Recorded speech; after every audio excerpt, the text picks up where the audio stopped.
Hello and welcome to another episode of Virtual Legality. I'm your host, Richard Hoeg, managing member of the Hoeg Law business law firm of Northville, Michigan. And today we're doing a virtual legality, so it's not a Hangouts and Headlines. We're not going to have a Hangouts portion of the video here before we talk about what we're going to talk about today. So if you're not familiar with that format, we do questions and comments at the end of a video like this. And I do have a title card ready for that entirely, so you don't have to worry about your super chats or your comments being missed, hopefully, provided I remember to get to them. And if you're interested in why I'm wearing a Michigan hat today, well, you know the reason. Number 3 Michigan beats number 2 Ohio State 30-24 this past Saturday for the third straight win in the rivalry. Despite all the stuff we covered on Wild Stallions and Signgate and everything else, Michigan still went out there without its head coach and beat the Ohio State Buckeyes. I apologize to any Buckeyes in the chat, but it did happen. And you can hold my feet to the fire if when Michigan next loses to Ohio State, whenever that might be, I don't bring up that particular result in the next video. So I will try to keep honest about that, but I am very happy for my Michigan Wolverines. It was a very adrenaline-filled Saturday, which is great for someone working on his blood pressure. But I'm very glad that they did win, and it was a very big day for the Hogs. So I hope you're all doing well this morning. I won't belabor this point that Michigan won the game. We won't talk about it again in this video, I don't think, because we've got bigger fish to fry. We've got Disney, one of the biggest media companies in the world, to talk about today. And this is a video title card from the last time we talked about them, Walt Disney Wild, where Disney was in a fight with Ron DeSantis' Florida over whether or not it should have self-governance status. That fight continued a number of steps. And we're going to talk about some of the things that Disney has disclosed to its investors about that fight, about the way it does business, that I think are pretty interesting. Before we do that, though, I do want to mention a few things, one of which is that, as co-counsel has reminded me this morning, today is Giving Tuesday, a nice kind of companion piece to the consumption and spending of Black Friday and Thanksgiving here in the United States. And she has the message to reshare the donation links for the hospital, which I've set to be sent to you in the bots, and I will add to the description after this video is done. And also to point out that our shop is back with Christmas and holiday items as well as charity items. Now, any money spent on these charity items from the charity page will go to our hospitals. And as my wife has said in this Twitter thread, they've done a lot of good stuff with all of the wonderful donations you guys have given. They've provided new software for speech pathology and machines that gamify, which I think is very appropriate for us, reflexes and reactions to improve balance, vision, and upper body coordination at Chelsea. And your donations also, support the Neurosurgical Residency Research Fund at Ascension Novi, which is where my brain surgery took place earlier this year. I worked closely with a resident during Rick's care, says co-counsel, and is very grateful to her. Happy to support them today. All charity shirts are available today, and donations can be made via the shop as well if those links aren't working. So please do check those out. We are very, very thankful for you and for being able to give back to the hospitals in this way. Makes us very happy, and you guys are all amazing for all of that. So thank you so, so much. We really, really appreciate it. I know it's been very important to my wife and to me, certainly. So thank you so much. And with respect to this channel, I want to mention that we are supported by viewers and listeners like you through the links in the description of this video at Player and Patreon and memberships and super chats. I put these pages up not so much to sell memberships and super chats as to remind myself to look at them, and I can see a couple coming in right now. So apologies for that a little bit early, but if you are interested in supporting videos like this one, which I haven't talked about any substance matter yet, but when we get to the end, this will make a little bit more sense. Please do consider those links, and you can support specific episodes. And I would like to thank FalkusVipus for supporting this specific episode of Virtual Legality. If none of those things interest you, just liking, subscribing, telling your friends that we're having these conversations, leaving a comment, hitting YouTube's buttons, wherever they may be. YouTube loves that and helps share our messages and our conversations around through the algorithm or otherwise. So please do that. Thank you so much. And let's talk about something of substance. So Virtual Legality is a show about talking about pop culture, cultural zeitgeist items, video gaming, and things like Disney and movies and television through the lens of legal understanding. And what we're looking at right now is a Form 10-K, which is an annual filing made by publicly traded companies in the United States. Publicly traded means that their shares are exchanged in secondary market transactions that don't involve the company itself between owners of its stock. And when that happens, our laws in the United States and other jurisdictions require companies of that sort to give certain information to the public so that those investors can know what's happening with the company. That's what these forms are. And they can be very dry. They can be very kind of rote and matter of fact. And so not a lot of people, I think, look in them too terribly closely. But oftentimes from a legal perspective, from the lawyer's perspective, there's a lot of fun and interesting tidbits that are handled in these documents. Now, what you can see on your screen right now is actually the Securities and Exchange Commission Form 10-K from Disney for the 2021 fiscal year. So this is a couple of years old, but we're going to look at this one and we're going to look at 2023 because, in all honesty, 2022 is going to feature a lot of the changes that we're going to talk about in 2023, but that I didn't see discussed before and that I hadn't had reason to look at before. I'm not an investor in Walt Disney Company. None of this video should be taken as investment advice, of course. But when we look at these things, you see them say bits and pieces about what their revenue is, how their assets are allocated, what you need to know about the company, including risk factors that you need to know about the company, because this is a legal document. So one of the things that a company like this is trying to do is trying to get out in front of stockholders that wind up being upset for some reason or another, usually because the stock price goes down. And so they try to get out in front of that by saying all the reasons why the stock could go down, why there could be problems with their business. They call those risk factors, and they disclose them in things like these SEC filings. And so in 2021, we can see that they have a number of items that they want to talk about with respect to their business, including, of course, COVID-19 and what they call human capital. When they describe human capital, they include what they call their diversity, equity, and inclusion objectives, their DEI objectives, which is a term I think a lot of you are familiar with online, and their response to COVID-19, and then something they call social responsibility and community. So this is what they have to say about that. The Walt Disney Company's longstanding commitment to corporate social responsibility helps differentiate the company as an employer that supports talent acquisition and retention.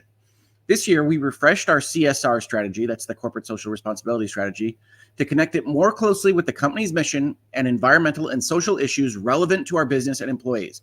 So one thing I want to point out here is, as I've said a lot in virtual legality on this channel and in this space, is that these management officers, even the board, are fiduciaries of money that is not theirs, right? When you invest money in Walt Disney, not in those secondary market transactions I was talking about that lead to these kinds of disclosures, but when you buy directly from Disney, you give them money in exchange for a share of their company. And that money is not just the board or the CEOs to do with what they will. They have been given that money by you with the understanding that they will try to grow that money. And some people have issues with that whole structure, but that's a completely different conversation. What is the structure right now from a legal perspective is that those people are fiduciaries of your money and they have to try to make it grow. And so when you see references to things like environmental and social issues here in the 2021 disclosures, you see Walt Disney and its lawyers trying to do the right thing for those legal responsibilities by tying those specific issues to how it operates its business. So they say, okay, why do we care about social responsibility and community? Because we make movies and video games and television shows. We care about it because it helps us get employees, supports talent acquisition, and it helps our mission as a business, right? So they say those things. Our CSR priorities include diversity, equity, and inclusion, environmental stewardship and conservation, human capital management, operating responsibly, and giving back to our communities with a special focus on supporting children and families. Of course, Disney is a family and children-focused company, which is one of the issues we're going to talk about as part of this video. But this is, again, 2 years ago. This is, I think, before Bob Iger would have had a chance to look at these documents, and this is what they went out with as their primary disclosure. Then we get to a little bit later in this document. I'm going to try to get to the parts that I'm interested in talking about, and as you can see, there's a lot to read through in these documents. We have a disclosure for, let's see if I can find my next highlight, in a timely fashion. It's a lot of pages. They disclose as a potential concern for their business productivity, misalignment with public and consumer tastes and preferences for entertainment, travel, and consumer products, and that misalignment could negatively impact demand for our entertainment offerings and products as adversely affect the profitability of any of our businesses. And again, this is all happening before that fight with Florida. Misalignment with public and consumer tastes is, hey, we're in the business to create entertainment, travel, and consumer products. This is a leisure company. This is what we want to sell people to feel happy about themselves. And if they disagree with what we've done in some fashion, that could hurt our business. And this is in 2021, acknowledged this way. It says our business is create entertainment, travel, and consumer products whose success depends substantially on consumer tastes and preferences that change in often unpredictable ways. Now, this is a normal version of this disclosure, right? What they are saying is that we make things and they're new things, ideally. I know they make a lot of live action remakes, but ideally they're new things. And we don't know what people are going to be into over the course of a 5-year period that it takes us to make a movie. And so that could go away. We could get that wrong. We're trying not to, but we could. And so those are the things that could impact our business, and we worry about them. That's a normal kind of disclosure. Consumer tastes and preferences impact, among other items, revenue from advertising, affiliate fees, subscription fees, theatrical film receipts, the license of rights to other distributors, theme park admissions, hotel room charges and merchandise, food and beverage sales, sales of licensed consumer products, or sales of our other consumer products and services. People could just stop liking us as a brand.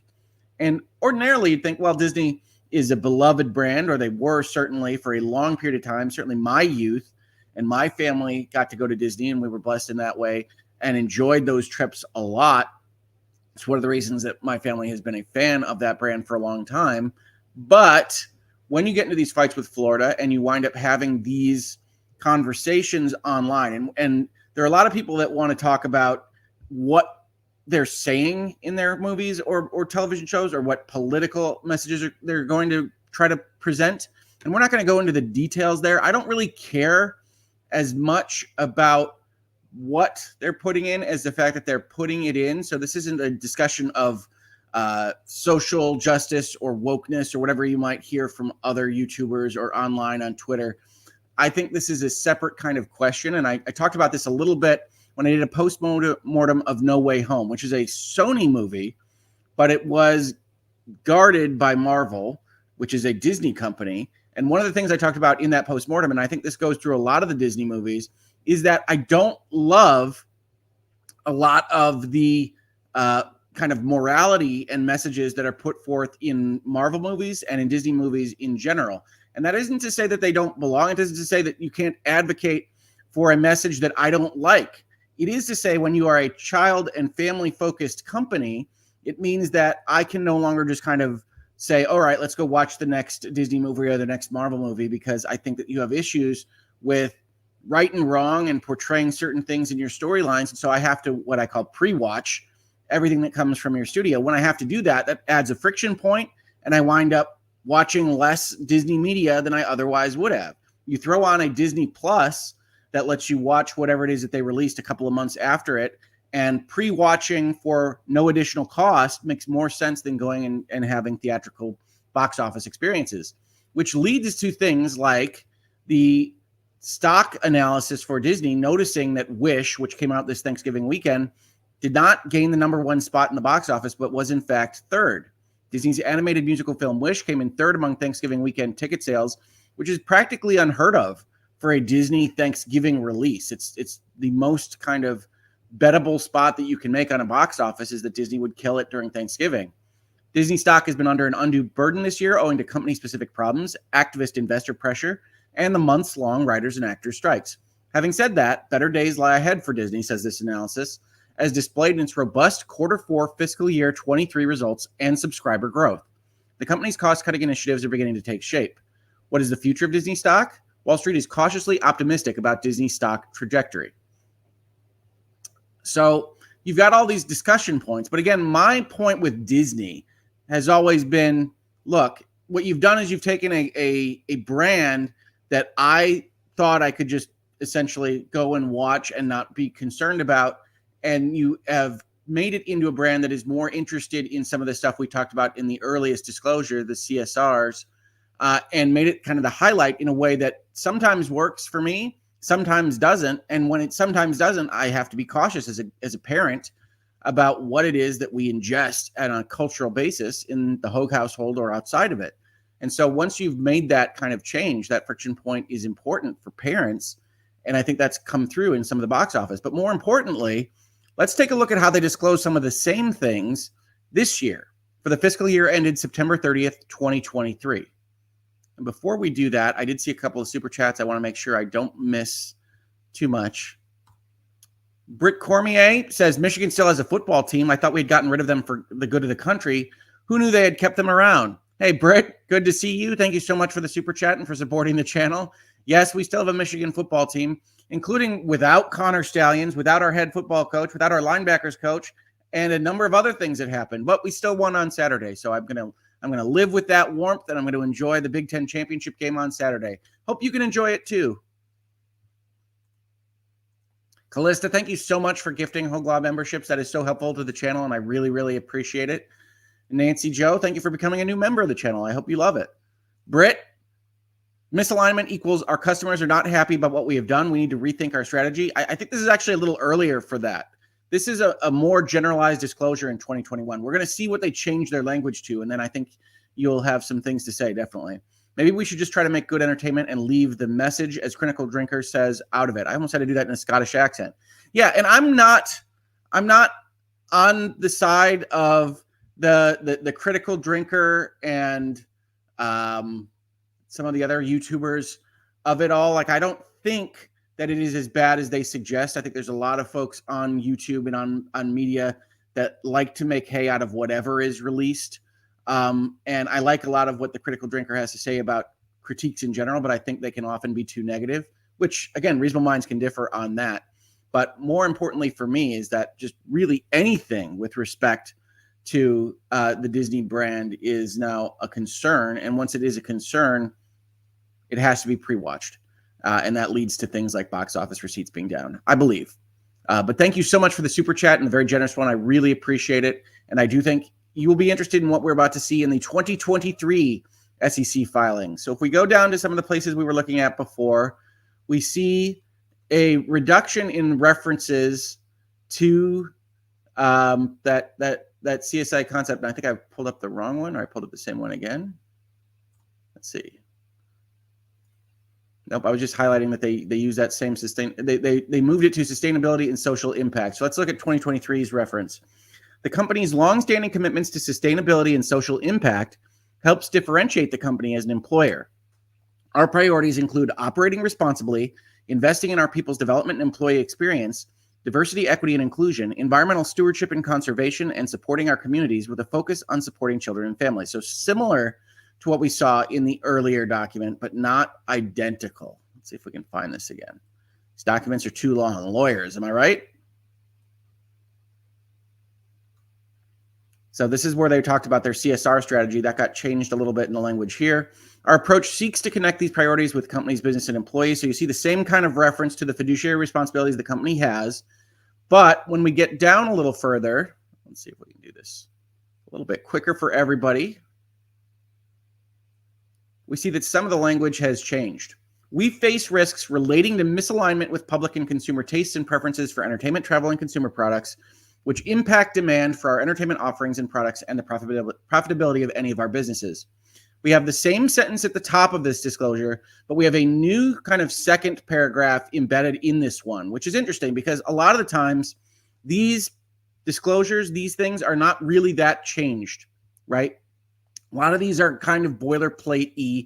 They're what you keep in because this is endemic to the way that you're operating your business, is what you have to worry about as a business.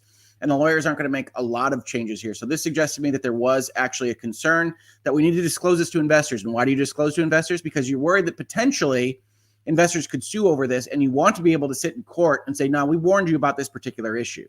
So they now finish this disclosure with further consumer perceptions of our position, and note that language, we'll come back to it, on matters of public interest, including our efforts to achieve certain of our environmental and social goals, often differ wildly and present risks to our reputation and brands. Consumer tastes and preferences impact, among other items, all the things that we talked about in the prior disclosure. So this sentence is very interesting, right? Consumer perceptions of our positions, not our positions, right? So there's one level of removal from the lawyers here.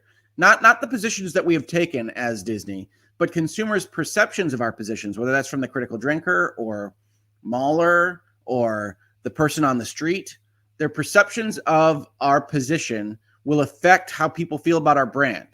And that includes our efforts to achieve certain of our environmental and social goals. Now, note, this is a new sentence. It hasn't been vetted, year after year after year. This doesn't strike me as connected to the business requirements of a fiduciary as some of the other things that you see referenced, right? It doesn't actually refer back to our functioning as a business. They try to do that earlier by saying our environmental and social goals make us more attractive as an employer and gets us better talent, et cetera. And that might well be true.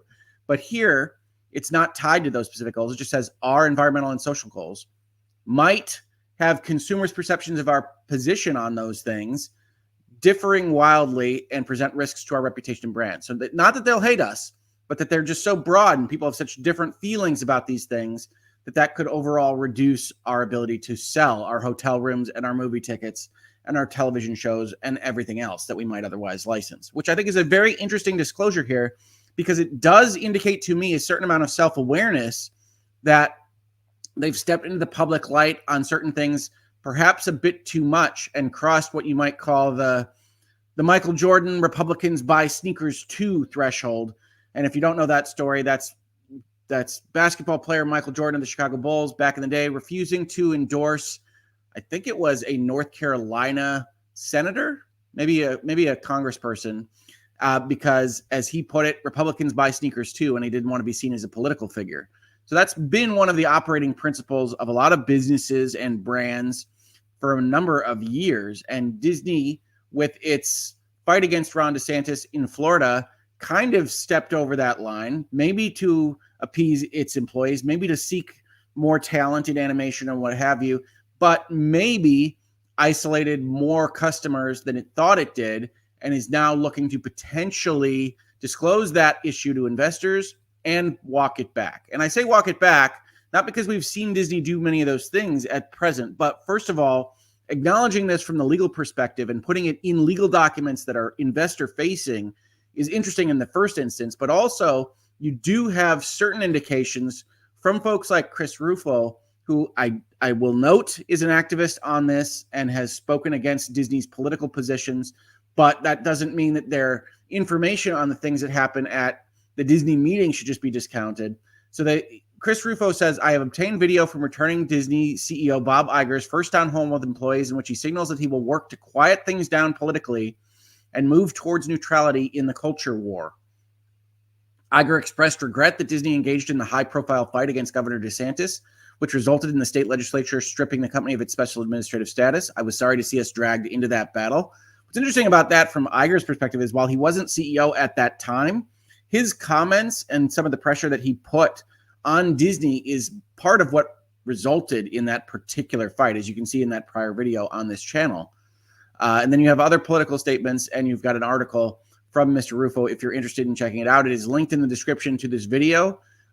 But overall, you've got a Disney that seems, probably based on the reception to its movies and Disney Plus this year, which has not been great, a little bit reticent to do what it has been doing for the past few years. Now, I think in general, when you talk about Q scores and brand recognition and trust and love of brands, that it's going to take a little bit of time to build back up, and they probably will miss out on a generation that overlaps my kids' generation of families that are just going to go and trust Disney. But in general, I don't recommend just trusting companies with anything, let alone your kids' education, well-being, or upbringing.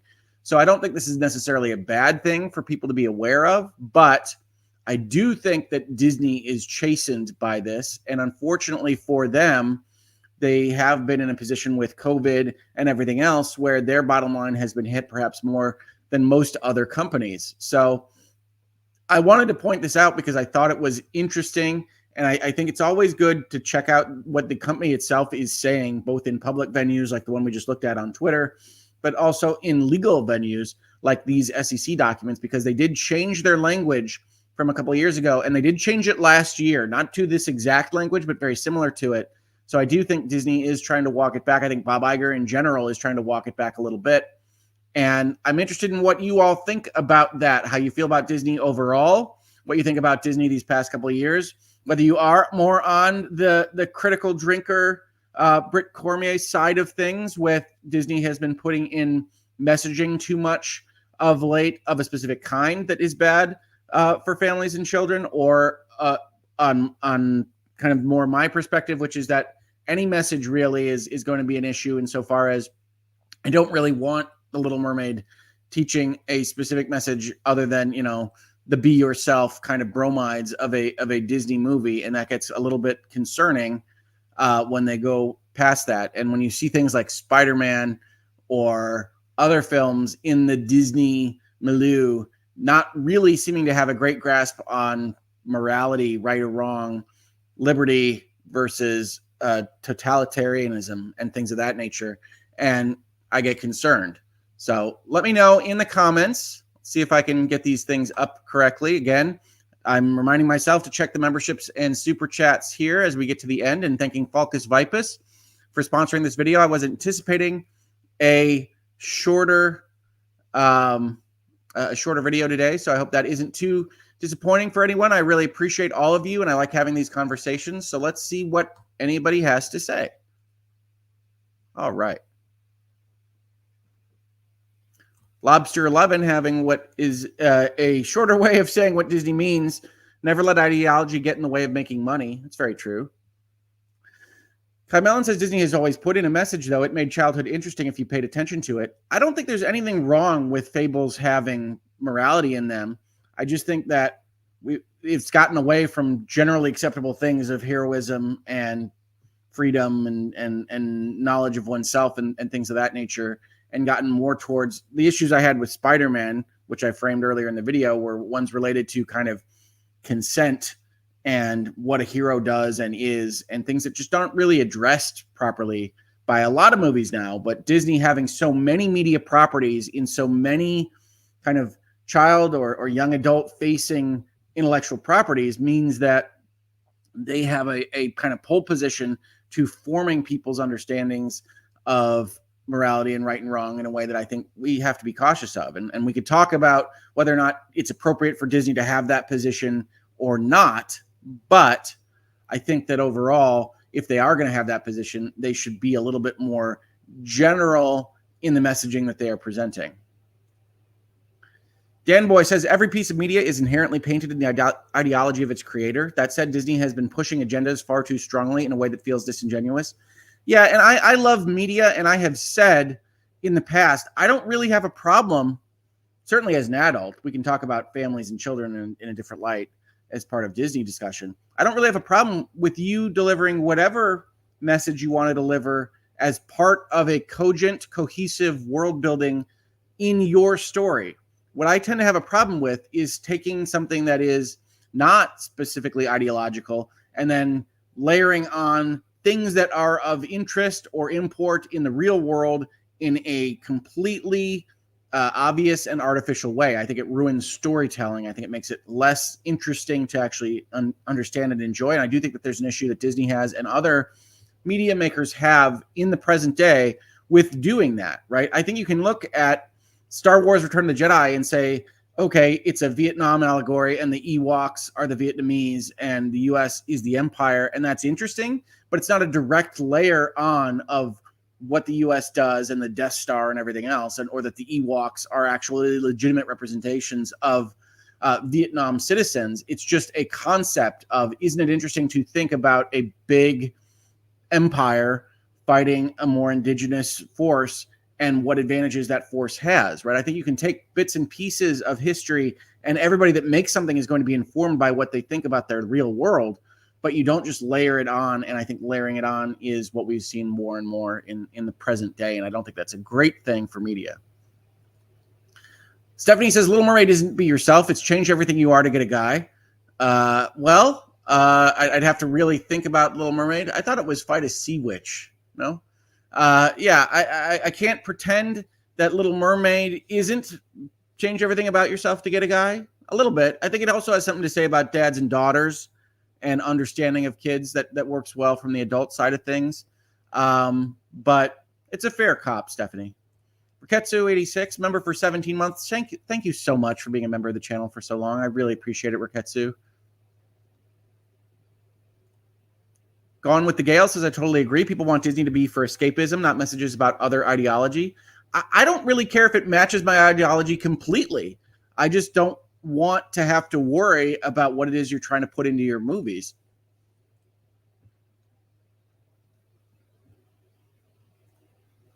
Dookie12 says Disney would still have a content quality problem even without the partisan ideology.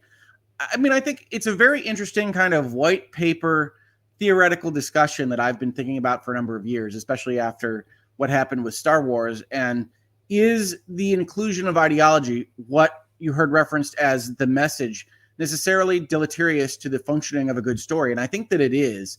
So I think the quality might increase if you weren't trying to just layer on real world messaging all the time. HP says Disney is currently going for quantity, not quality. Thank you so much for the super chat, HP. I think that's part of the problem with Disney Plus, right? They're still trying to work on what that balance is. I do think that they essentially despecialed Marvel and Star Wars in a way that they are regretting right now, because it used to be a big time, huge worldwide event when a Star Wars movie released. And now there's just so much kind of middling Star Wars content that it's not as exciting. I think that goes along with Marvel, and I think they're going to work on what Disney Plus means for them. I'm not sure it was a great idea for the value of their vault of intellectual property, to be honest.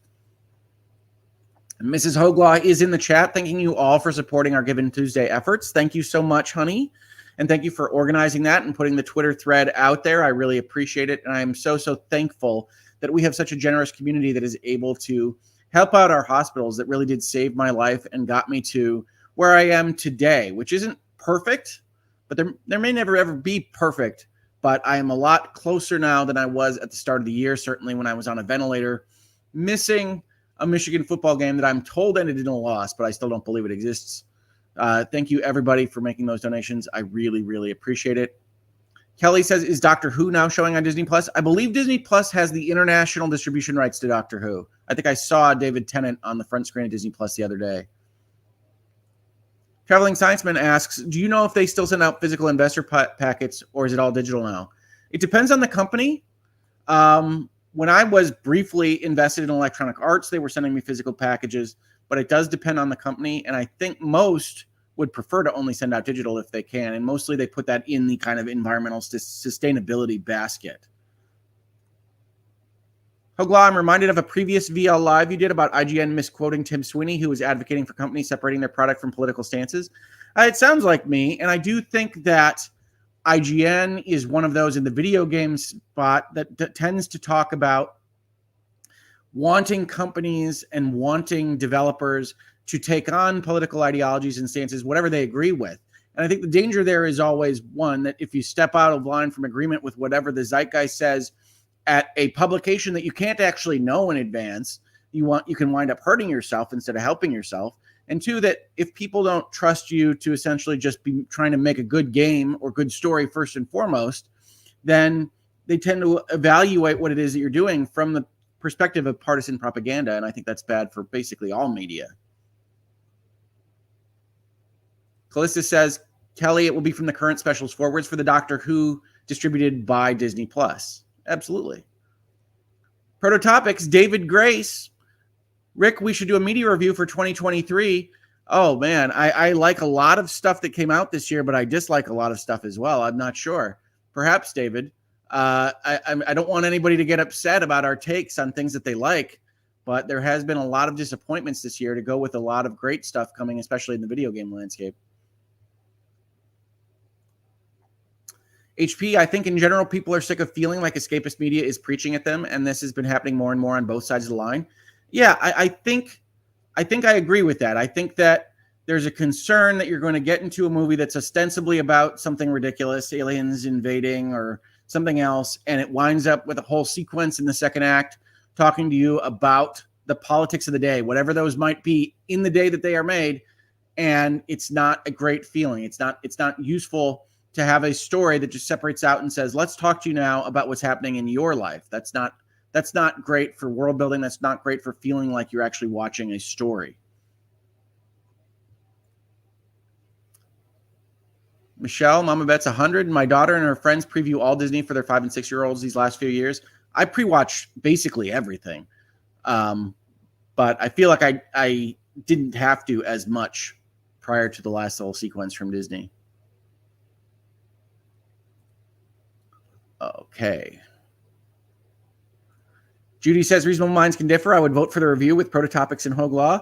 Yeah, I mean, I think it might be fun. I don't know that I've seen enough actually this year because I was in rehabilitation and driving around a lot more than I usually do, but I can definitely talk about video games. And I do think we're going to have in this space a best of the year in games with my brother like we've had the last couple of years. So if you're interested in that, I think that will be happening in December. Don't want to guarantee it because I never know with his schedule, but I think we're going to try to do that. And certainly it would be fun to have a media review with David. He watches everything as best I can tell. He certainly tweets about a lot, and has strong feelings. So I think it would be a fun video. I just don't know whether we can do it or not. We'll see.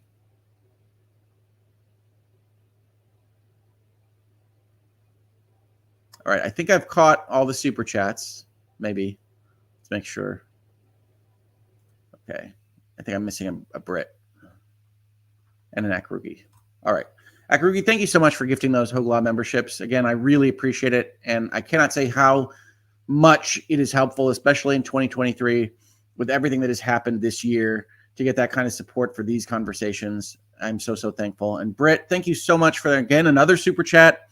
When you insert modern day sensibilities used loosely into even historical works, I have an issue. Hard to have diverse casts when you're dealing with 980 England. No need to make it different to fit into modern thinking.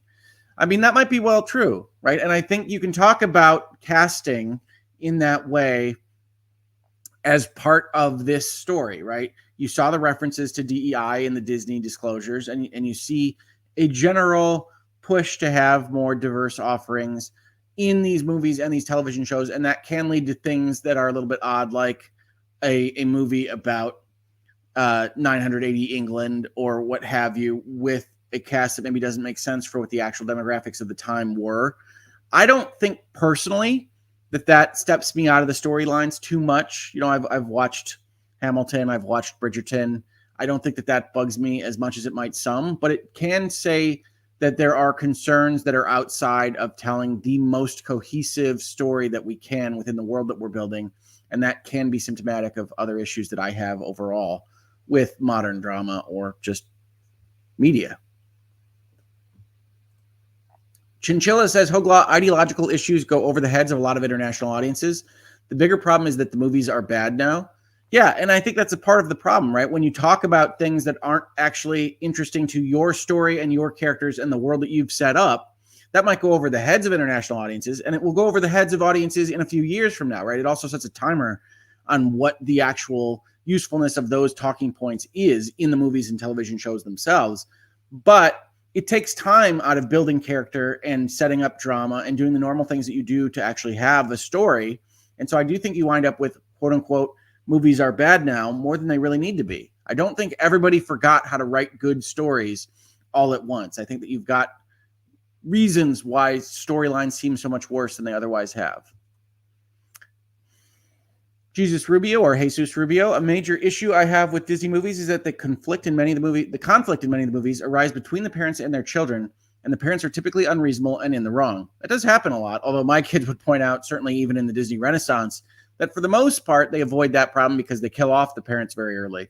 My daughters have a joke about which parent is going to die very quickly in a Disney movie, and that does happen a lot. But yes, I do think, much like sitcoms get into a rut when they say one or the other spouse is always in the right and always in the wrong, and it tends to make one of the characters a cartoon.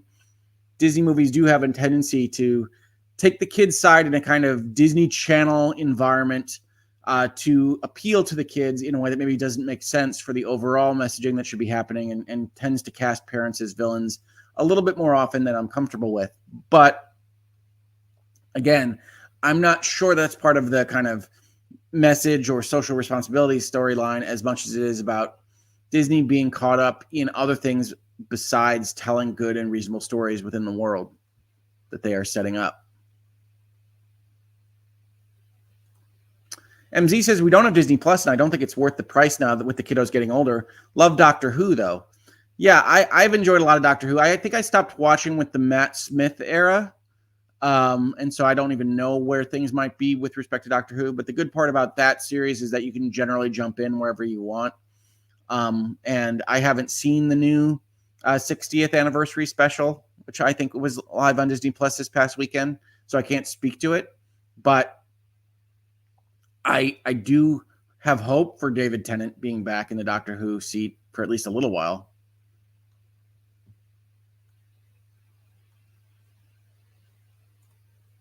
Akaruki says, I don't mind products using settings with controversial ideology, but it has to be the setting, not the central message. I just mean that when you build a world and you want to say something about, I mean, I don't even care, socialism being super effective or capitalism being super effective or corporations being a great thing or being a terrible thing. If you've built your world to lead to those points and then come naturally out of the story that you're telling and the characters are the first focus, then I'm okay with that. That's a good movie. That's a good television show. That's a good video game. It doesn't matter if whatever story you were telling doesn't match up with my philosophy or how I feel about the way things would work in the real world. If you did your homework, then I'm going to think that's a good story. I think the problem that we have when you have kind of discussions of modern life in a Disney movie that doesn't really care about setting up the world to have those discussions is that it comes out as a polemic. It comes out as propaganda in the middle of a movie. It doesn't fit, and it makes you feel bad or worried about whatever else is going to happen because they don't care about their character and they don't care about their story anymore. So I do think that's an issue. Here's Dad Hoeg popping in. I'm sorry that this generation won't get to see the Walt Disney Company that I was lucky enough to grow up with. A trip to Disney World was amazing. It inspired me and my family. Now it's just an amusement park. I am certainly a part of that, me and my family. And so, yes, Walt Disney World, especially Epcot, was one of my favorite places on earth when I was young. And I really enjoyed going into the pavilions and seeing essentially the optimistic path for the future and what mankind could achieve with technology and working together and all these things that are emblematic of that specific time for the Walt Disney Company and Walt Disney World specifically. And I don't think that really exists anymore. Epcot, if you don't follow Walt Disney World, and who can blame you, has transitioned primarily into an intellectual property vehicle. Everything is connected to a movie. The Universe of Energy, which was about how we get energy that fuels our society, is now a Guardians of the Galaxy ride, for instance. That kind of thing has happened at Epcot. And I'm bummed by it too. We've had other videos on this channel that talk about Disney pricing itself out of family and those essentially being positions that are going to reap the opposite of reward sometime in the future when kids that were my age don't have that connectedness and love of the Disney brands that I did growing up. So definitely, Dad, thank you for the super chat. I really appreciate it. I hope you are having a wonderful vacation. Her Henhouse Bath Company says, hey, Dad Hoeg, I miss the wonderful world of Disney that used to come on Saturday mornings. Yep. I do think there's greatness in the internet, but the bifurcation of culture is both a pro and a con, right? We get all of these streaming solutions. We get all these different things to watch whenever we want to watch them. And I noticed this with my own kids. There isn't that kind of shared experience or connectedness with whatever was on TV or what we saw over the weekend that there was when I was growing up. Some of that is to the good, right? You get to watch and consume more of what you're specifically interested in. You don't have to wait for it to come on and watch it with commercials and all of that. But you do have some of that lack of sharedness in environment and culture that I think is ultimately going to have long-term ramifications in the next couple of decades. Sarah does point out to me a good point. There was a writer's strike too. I've never been a Disney fan, but now all media are a mix of boring content and lame messaging. I tend to agree. I don't think it's all media. I do think there are things to be interested in that are out there. They tend to be a little bit more auteur driven and people that have kind of cachet. I was just watching Oppenheimer last night and I didn't love it the first time. I liked it quite a bit more the second time, but it's clear that while it does talk about politics, obviously in the concept of a biographical picture, it doesn't really adapt or adopt any given feeling towards those politics outside of nuclear war is bad. Spoiler alert. And so I think those kinds of things can still happen, but maybe a little bit more outside the studio system. So we'll see. My hope is, as always, for all of these companies to create great content that I love because it enriches my life and makes me happy. So I'm not against any of these folks. I just want to see them right the ship if they're having trouble getting things done that do those things, make me happy and enrich my life. And I think Marvel's on the wrong path. I think Star Wars is on the wrong path. And I'm hopeful that Disney can right the ship there. Is that all about messaging? I would argue that it's not all about messaging, but it is a part of the story. Mama Bet says, Dad Hoeg, I agree. I found myself mentally apologizing to Walt Disney the other day after I saw a movie preview and was just sad. Oh, no. Yeah, I think it's hard to have those separations. I really remember having that happen to me with respect to Star Wars and waking up the next day and being like, I don't think I'm a fan of the Star Wars brand anymore, which was part of who I was. And I looked around my office and I looked around my space and saw so much Star Wars stuff, and it was just very sad making on the day. Joshua B says, I respectfully disagree that politics are Disney's financial issue. Look at the films that are dominating Wish at the box office. Hunger Games and Napoleon are deeply political by nature. Hunger Games is political in the way that I suggested, which is to say that its world is political. It is set up to say things about its own world that can apply to our world, but isn't easily layered onto a direct analogy to our world. And I think that works. I haven't seen Napoleon. I haven't seen the current Hunger Games, by the way. But I suspect that Napoleon is talking about the specifics of Napoleon's life. And Ridley Scott has always been political adjacent in what he creates. But I think there is a difference. There's an important difference between a story that can be read politically and a story that exists and has a political message for our current world embedded in it.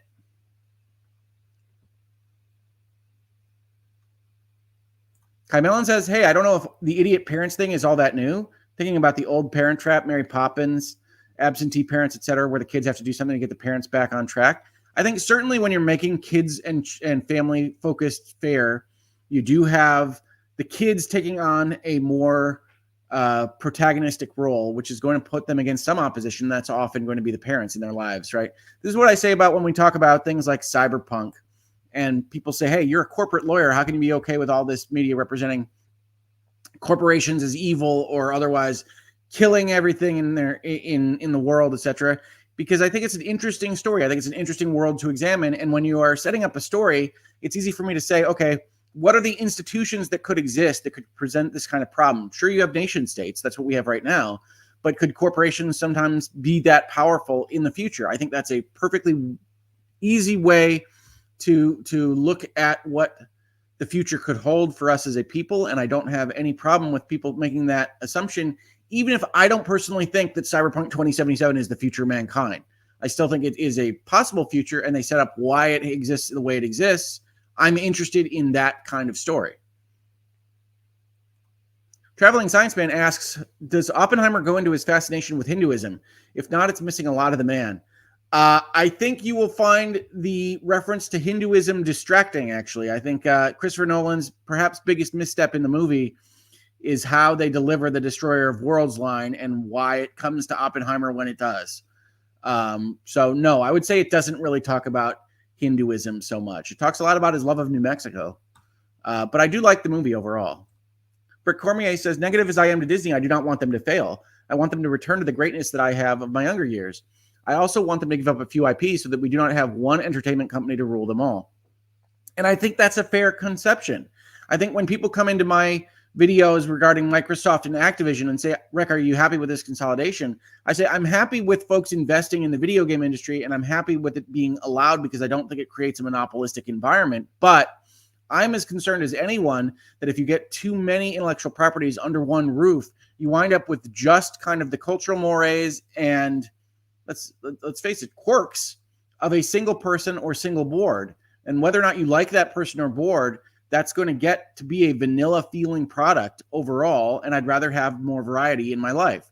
I preferred Lucasfilm being out there being weird and George Lucasy than I do under Disney, because you can feel the Disneyfication of Star Wars and even Indiana Jones. So that does happen regardless. So I agree with you that it feels a little bit like they should release some of their intellectual property so that we don't just have one feeling or taste. But I don't think they're going to do that, to be frank. So we'll try to work with what we've got.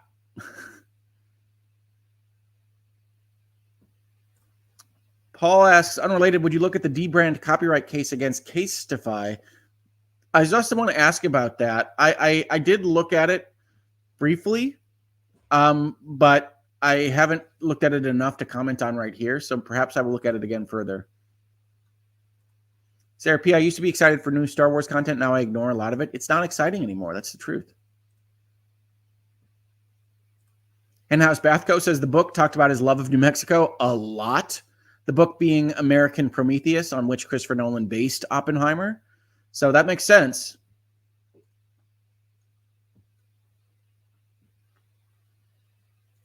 HP says, as someone who has a master's in non-proliferation, Oppenheimer disappointed me. I will say I think there are things to be disappointed about in Oppenheimer. Christopher Nolan is clearly more interested in kind of creating a nested political thriller in Oppenheimer and not so interested in nuclear proliferation, nuclear war overall. He has a couple of beats that he hits that pretty hard with, but not as an overall concept about Oppenheimer. And I think that may be a wrong direction for the movie. I think what wound up being the final product is a good one.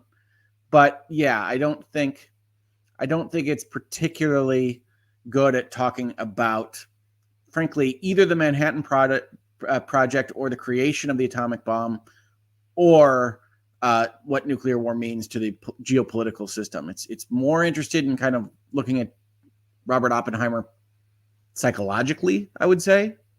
So with Traveling Scienceman saying, yeah, then as a scientist, I'm going to pass the movie. Sounds more like a Manhattan Project than a bio of him. I think it's actually more of a bio of him than a Manhattan Project movie, to its detriment.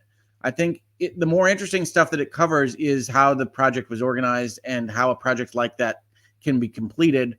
And the stuff with him as a person is perhaps a little bit less involved than it should be if you're just going to have what amounts to a character study.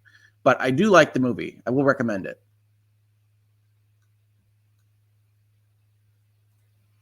Chris Mullen says, if Disney messes with Doctor Who at all, I will completely disown them and move on. That will be the last straw for me.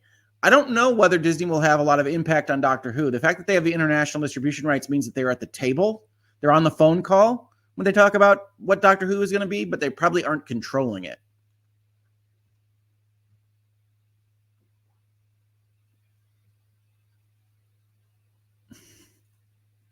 Akaruki says, off topic, but Ascension's page lets me choose correct country, Australia, but makes me choose from the U.S. states.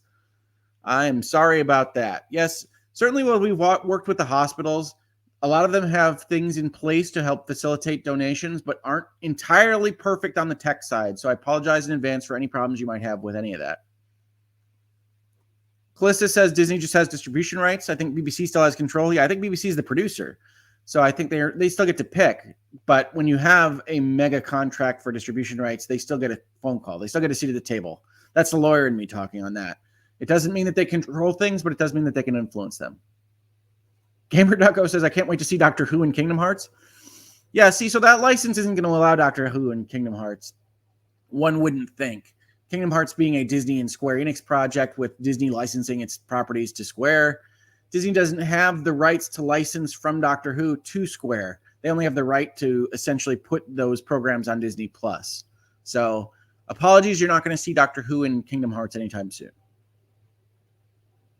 All right, folks, thank you so much for this wonderful conversation. I'm so happy that so many people got to talk about these things and that Disney still continues to be important and interesting to people's lives because I want them to be. I've enjoyed them my whole life, but I do think they're going in an interesting direction, and I do think they're trying to wheel back from that direction a little bit. So, folks, if you like this video, subscribe to this content. Definitely buy some of the charity stuff. All that money is going to go to the hospitals. You can feel good about it because it's all going to go to folks that are in as bad or worse of a situation than I was earlier this year.